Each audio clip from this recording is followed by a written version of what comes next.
こんにちは、ゆうたび夫婦です。今回は神奈川県にある横浜にやってきました。ここ横浜にある横浜港は1859年の開港以降、日本の主要な国際港として発展し、西洋文化や技術が導入されました。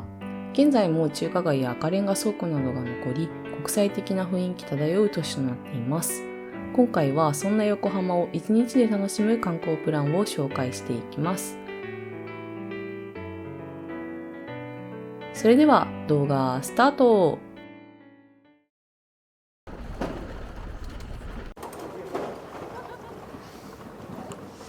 おはようございます。おはようございます。はい、本日は神奈川県にある横浜に来ております。イエーイ。で、横浜のどこに来てるかっていうと、もう見てわかる通り。見てわかる通りなのこれ。見てわからん？もう中華やん。中国やん。どう考えても。中華街小籠包食べたいな。まあということで、横浜をね1日かけて巡っていくんですけど、初めに朝一中華街ということで、初めのスポットここです。なんて読むかわかります？私ここ場所は知ってるんだけど名前知らないんだよね。これね、関帝廟っていうの。寮って読むんだ。廟。へえ。そう、まあお寺やね。うん。ちょっとね、お参り方法に特殊らしくてお参り。あ、そうなんだ。中国式？分からへん。から行ってみましょう。1871年に建立された中国の実在する武将関羽を祀るお寺です。私初めて入った。この前の通りはめっちゃ通ってたんだけどね。このお清め線香っていうのを買うんですよ。あ、そうなんだ。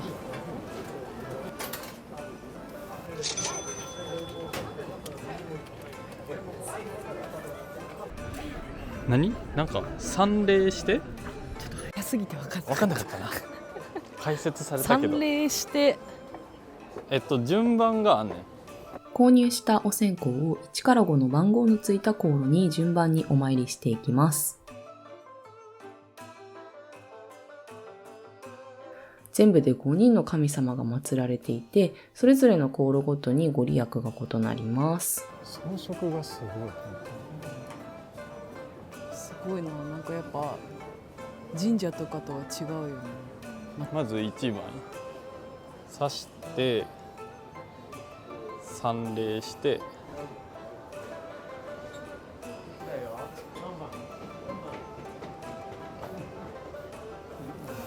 合ってる？合ってるかな。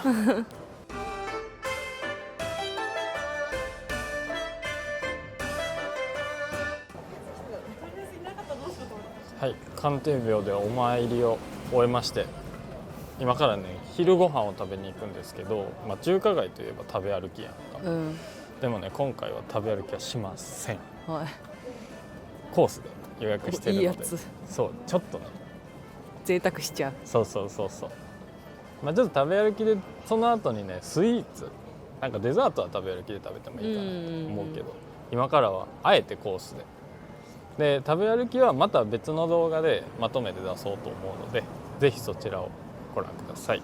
フカヒレ食べたい。フカヒレはなかったかもしれない。そんないいものじゃなかった。じゃあ行きましょう。はい。横浜中華街の歴史は幕末の1859年に横浜港が開港されたことから始まりました。200平方メートルのエリア内に500以上の中華料理店が密集しており、中華街としては日本最大の敷地と店舗数を誇ります。お店の方も中国系の方が多く、街全体が中国のような雰囲気で、日本にいながら中国気分を味わうことができます。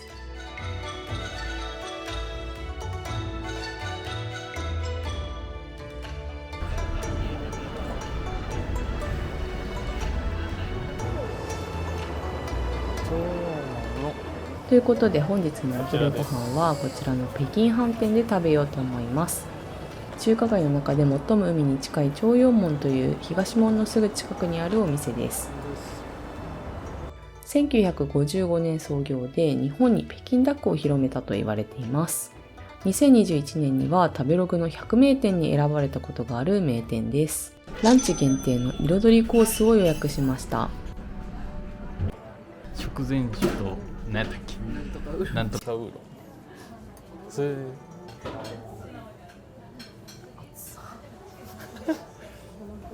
あ、美味しい。緑茶みたい。まあこれもなんかな、梅酒やね多分。俺クラゲ大好き。私もクラゲ大好イベリコ豚の黒酢あえ。き。要は酢豚。ドゥなの。ドゥなの。美味しい。お酢もうまいし。黒酢の。カニ爪の揚げ物ですね。なんなんこれ。すごい。食べてみて。美味しい。噛んだ瞬間さ、カニの風味がブワーってしてくる。カニの身になんかカニのかまぼこみたいな。生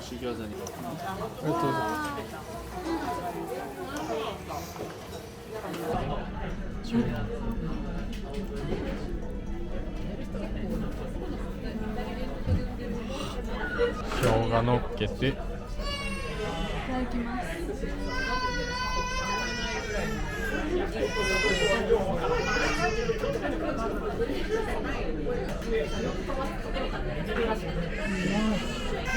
熱くはなかった。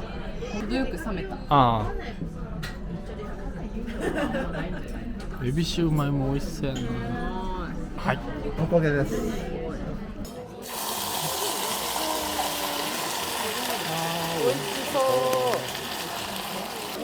早めですとパリパリしてます。はい。時間経つとおこげがしっとりします。はいお好みのタイミングでどうぞ。はい、ありがとうございます。私もパリパリが好きだな。あ、じゃあ早めに取る？う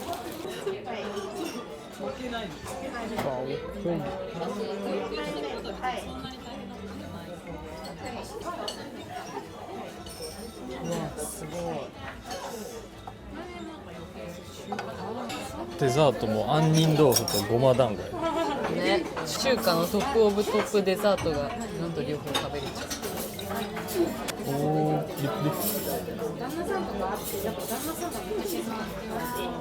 ごま団子美味しいよな。揚げたてめっちゃ美味しい。うわー、でも結構お腹いっぱいやわ。本当にどれも美味しかった。な、美味しかった。クオリティが高い。私的にはおこげかな。トップおこげ。酢豚も美味しかった。そうなんや。俺酢豚。なんだろう、なんか酢豚が美味しかった。味が洗練されてる感じ。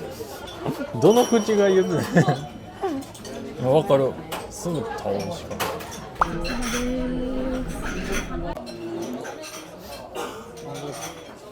味しかった。お昼ご飯後は中華街を散策しました。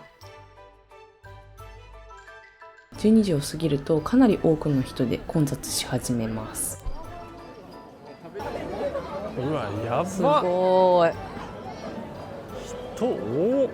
結構神戸のさ中華街とは比にならないよね。日にならん、ほんまに。日にならんな。ねえ。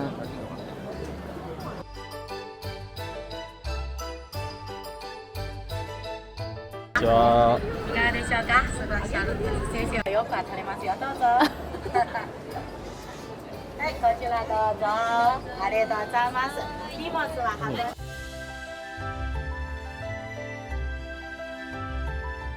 初めてや。初めてですか。初めてです。楽しいですよ。はい、由美さん線しっかり出てますね。濃いです。多いんだ。そうです。線が濃いっていうのはいわゆるほら脳みそだってお伝えしたように、はい由美さんすごい自分を生きれてる人。エネルギーの流れがとてもいい人です。で、由美さんはは恋愛する時の基準はちょい顔。い。ちょい顔。ちょいか。はいは激イケメンではないです。ああ。面食いではないです。そうい。ですね絶対俺。の顔見てってる。はい。裕次郎さんは恋人を選ぶ時の基準は絶対外見。あは超面食い。マジ？はい、美女大好きです。はい。好きです。だよね。好きですもうはっきり出てる。相当エロいです。ああ、よく言われます。ですよね。はエネルギーがエロいですもんね。はい、そしてこれね、環状線見てください。ここまで来てるの分かります？はめっちゃ長いんですよ。い。これね、裕次郎さんの精神年齢が出ています。はい。はい。この環状線はどっちだ。バブバブお子ちゃま環状線っていうへ永遠の5歳。永遠の5歳。ゆうちゃんずーっと5歳。いくつになっても5歳。これいいこと言われてる。そうです。ピュアです。ピュアなんだね。はいなるほど。好奇心なのでエロ線持ってて5歳ってことはクレヨンしんちゃんみたいなタイプ。エロガキだからもう多分好きなことしかやりたくないっていう好きなことにものを見つけるとめっちゃ夢中。はいへありがとうございます。はい、ありがとうございはい、じゃあおます。二人で2200円。はい。金ペコピンになっちゃった。どうやった？初手相占い。俺も初めてやったけど。ちょっと霊感あるわ、びっくりしたわ。見てこれ。魚もやって。でも旅行がいいって言われてて。言われたな。旅行すればするほど運気が上がる。うん。で、精神年齢はずっと5歳らしい。バブちゃん。バブちゃん。精神年齢5歳。バブちゃん。私ミラクル線があるって。なんかユーミの方が全体的に運がいいですよ、ねみたいな感じやったな。よかったね。やったー。つまり自分を信じて突っ走っていいということだ。いや、こんなのね、関係ないんだよ。うん、でも面白かった。な。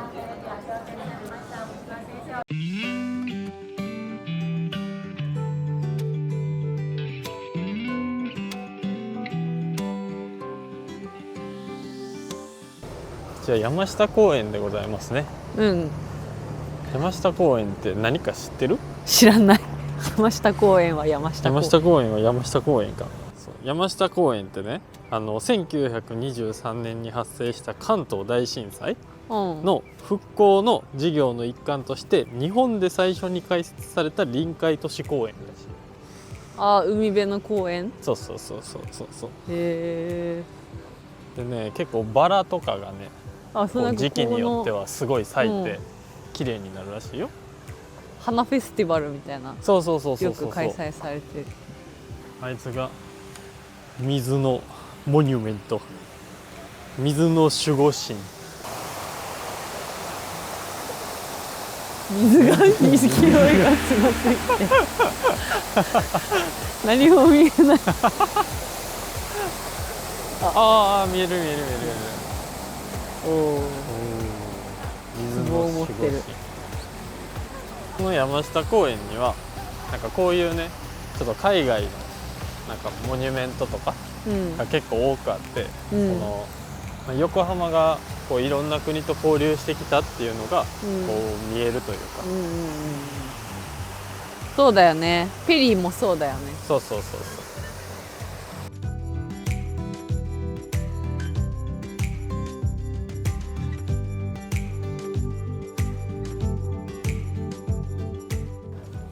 こちらは氷川丸という観光船。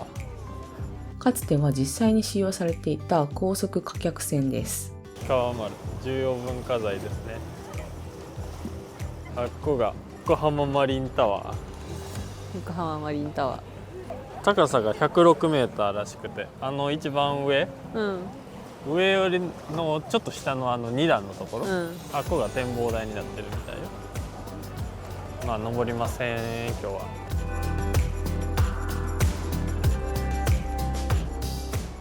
氷川丸に行ってみましょう。1930年に建造され、太平洋横断シアトル航路へ就航した当時を代表する高速貨客船です。第二次世界大戦中は海軍の病院船として活躍していました。あ、ここでチケット買うんだ。300円で見学することができます。うわ、すごいやん、ほらおー上とか。すごい当時の豪華な客室や食堂、また操舵室や機関室などの乗組員エリアも見ることができます。ここは当時の一等客室。現代からするとこれで一等って思ってしまうかもしれないんですけど、これがね1930年だと考えると水場もシングルベッドもあって非常に豪華であるということがわかります。一等特別室も見れました。これで船旅してたんね。現代でも名の知れてるような人や皇族の方が使用されていたそうです。王室の方々がだってお風呂もついてたん。ここは一等の方々が使われていたお食事会場。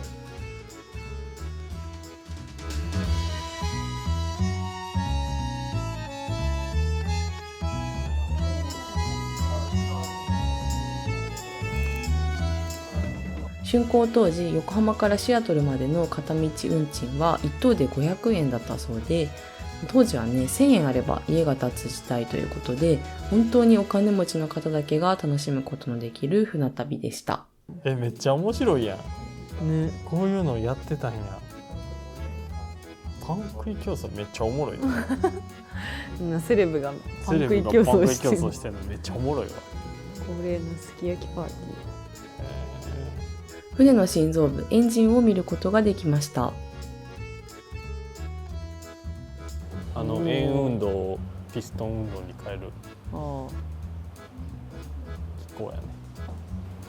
いやーこれめっちゃテンション上がるわ。こういうのうわー最高やな。空気圧縮燃焼排気ディーゼル機関。本当にすごい。すごいな。本当になんかカンカンカンカンカン働けーみたいな。わかる？わかるわかる。ちょっとエンジンじゃないけどさ、大砲とかで入れろ入れろ入れろめっちゃ綺麗に見えるやん。うん。みなとみらいや桜木町方面の街並みがよく見えますね。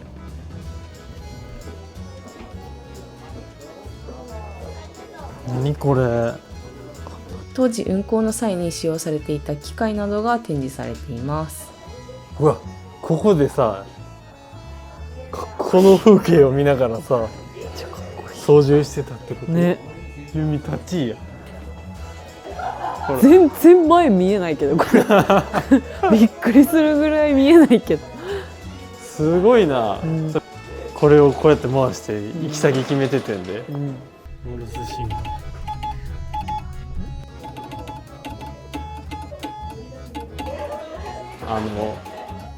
ラピュタ思い出すよな。あまりね博物館や資料館などにね興味がないタイプの私たちなんですけど、氷川丸は歴史が感じられてかなり見応えがあってめちゃめちゃ楽しめました。300円とは思えないクオリティなのでぜひ皆さんも行ってみてください。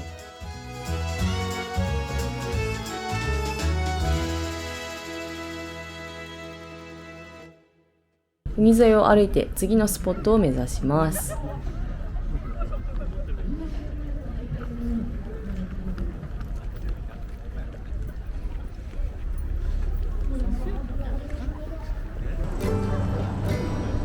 おーすごいな。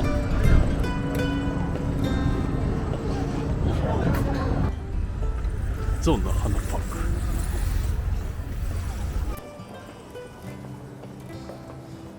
これちっちゃくなっててんの？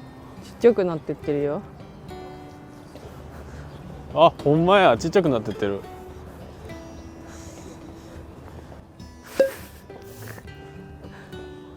どういうことこのさ、なんでゾウの花さんパークっていうかわかる？わかんない。よくこの地形を見て。あ、こうなってるから。そうそうそうそう。このギューって曲がってってあここにあるやんか、うん、あれがね、ゾウの花さんに見えるからゾウの花さんパークなんですよ。キリンの首でもよくない？キリンの首さん、いやキリンの首はここまで曲がらんよ。そうか。大桟橋に行きます。ようこそ大桟橋へ。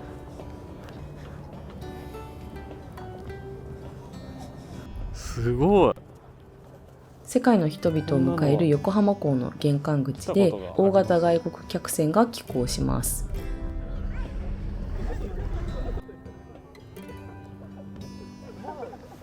屋上にある広場は天然芝と船の甲板をイメージしたウッドデッキ仕上げでとっても開放的です。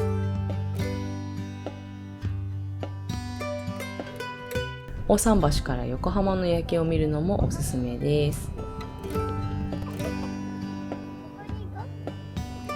最大1100名を収容できる大型ホールが施設内にはあって、セミナーであったり展示会、コンサートなど様々なイベントが開催されているようです。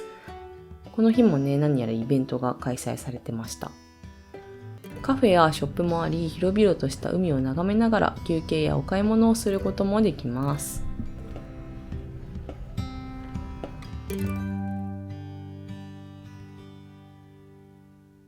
象の花パークにやってきました。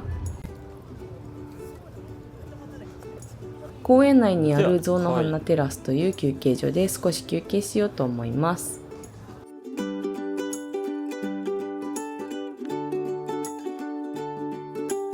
象の花テラスにはアートスペースとカフェが併設されていて、ジャンルレスなアート体験と様々なサービスが楽しめます。併設されている象の花カフェでおやつを購入しようと思います。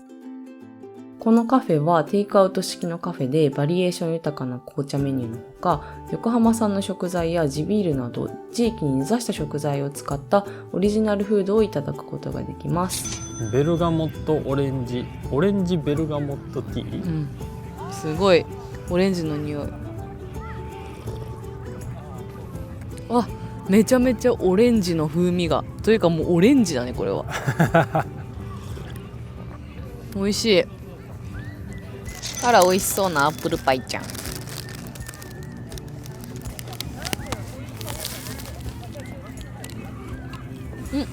カスタードみたいなの入ってる。パイしか食べてないか。でも美味しい。サクサクでバター感じる。あれ、リュウミがよく言うリンゴ本来の甘みをうまく利用したアップルパイとかよく言うよ。これは砂糖の助けも借りてるアップルパイだ。なるほどね。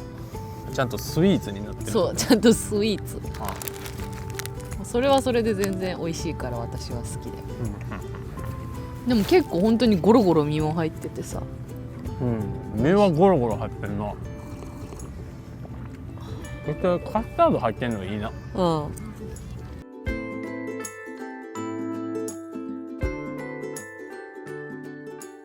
横浜赤レンガ倉庫に到着しました。明治大正時代に建てられたレンガ造りの建築物で、横浜の歴史を感じることができるスポットです。建物内にはカフェなどの飲食店や雑貨屋さん、アパレルショップなどがあります。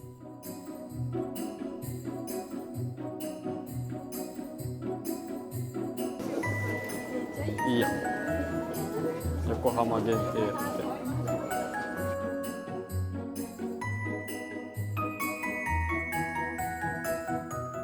赤レンガ倉庫では毎年冬に11月末頃からクリスマスマーケットが開催されています。横浜赤レンガ倉庫公式アプリを入れると入場料が安くなるので、ぜひね、皆さん入れておきましょう。登録できた？今ログインしてる。クリスマスマーケットに行こうかと意気込んでおりましたが。で、今何時や？今4時くらい。今4時10分か。もう見て分かる通り、ちょっと入場ゲートがどこかも分からないし、さっき係員さんに言ったら3時間ぐらい。3時間はちょっときついな。3時間はちょっと並べないよな。そうだね。ちょっと今回はクリスマスマーケット諦めましょう。ちょっとこれはごめんなさい、回れないです。ということで、すぐ近くで開催されていたイルミネーションガーデンに行ってみます。このイルミネーションガーデンは昨年新設されたエリアです。動物たちのイルミネーションオブジェがあって、こちらもね、綺麗でした。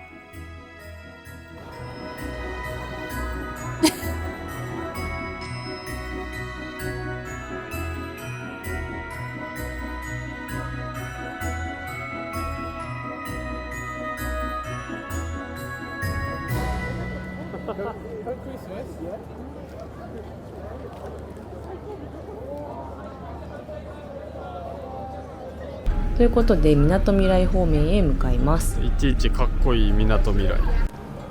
建造物がなんかいちいちかっこいいよね。でも効率はちょっと悪いよね。真ん中突っ切らせる。真ん中突っ切りたい。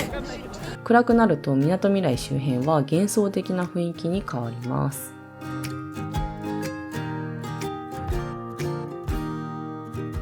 綺麗やん、コスモワール横浜コスモワールド。ド。おお、綺麗綺麗綺麗綺麗綺麗。めっちゃいいタイミングで撮れた。あそこの式場素敵だな。めちゃくちゃ私事ですが、式場を探しております。海が見えていいとこないですか？教えてください。ユミ、さ、あっこに見える、屋形船？違う違う、屋形船の上に見えてる建物わかる？うん。え、あれ何かわかる？ノートルダムって書いてある。そう、ノートルダム。けどわかんない、ショッピングセンターみたいなんじゃないの？いや、みんな俺らがすごい好きな番組というか企画というか、ああ、バチェラーです。うんうんうん。確かにバチェラー後ろこれ通ってた。そうそうそうそう。あそこで撮ってんだ。そうなんだ。このスタジオで撮ってるらしいよ。へえ。まあでもノートルダム横浜かな、自体は結婚式場らしくて、はいはいはいはい。だからここも候補の一つでございます。高そう。高そう。調べたら結構高かった。さらに駅方面に歩いていくと日本丸という補線があります。国指定重要文化財やねんて。補線やね。うん。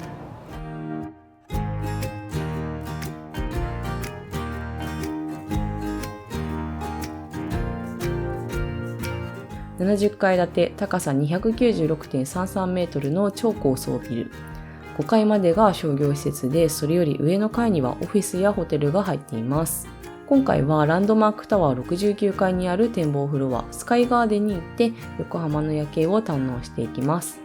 すごいね、273メートルって結構だよね。273メートル？うん、結構じゃない？実はアベノハルカスが建つ前まではトップでした。あ、そうなんだ。商用ビルとして、へー。ビルとして。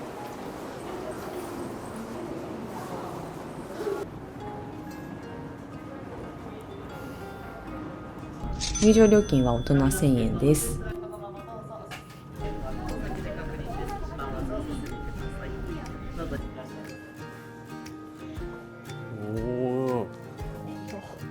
タワーを登るエレベーターは日本最高速度だそうで、あっという間に一番上まで到達します。わ、すごい綺麗。うわー、ちょうどすごい。360度の大パノラマ、横浜の街を一望することができます。今日行った山下公園や大桟橋もよく見えます。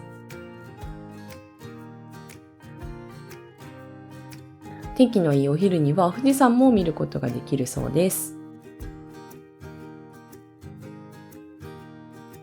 スカイガーデン内には夜景を見ながら楽しめるカフェがあります。席数もね、たくさんあって、夜景を見ながら軽食を楽しむことができます。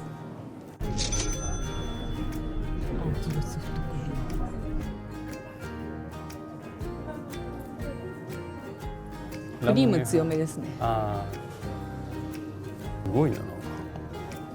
粘り気ありそう。うん、うまい。というかうまい。うまいね。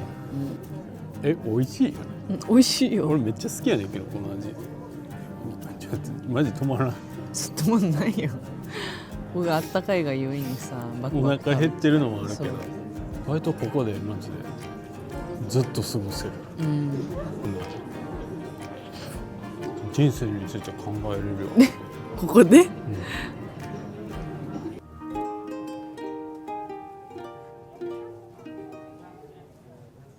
桜木町駅に戻ってきました。